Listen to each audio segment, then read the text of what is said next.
We're always told that our greatest strength lies in our friends, right? But what if I told you that our most valuable assets are actually our rivals? Today, we're going to dig into a really powerful, kind of counterintuitive idea, why the people you trust the least might just be the ones you can rely on the most.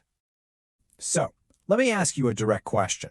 Who do you think is more likely to betray you, a friend or an enemy? I mean, your gut instinct probably screams an enemy, right? Of course. But in the world of strategy, the most obvious answer is, well, it's rarely the most useful one.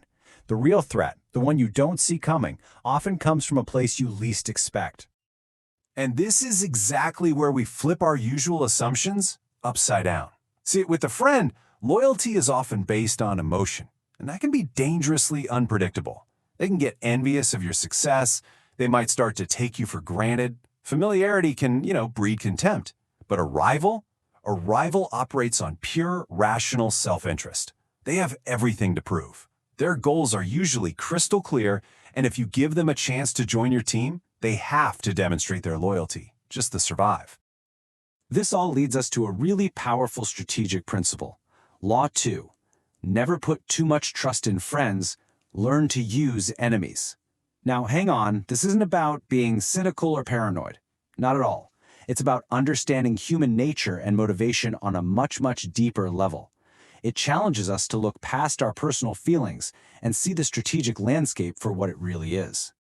This quote really cuts right to the psychological core of it.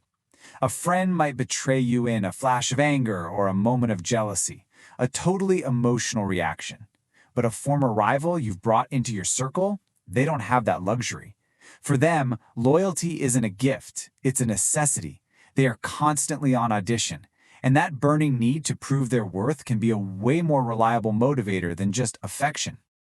Okay, so if this all sounds a little too theoretical, let's ground it in one of the best historical examples out there.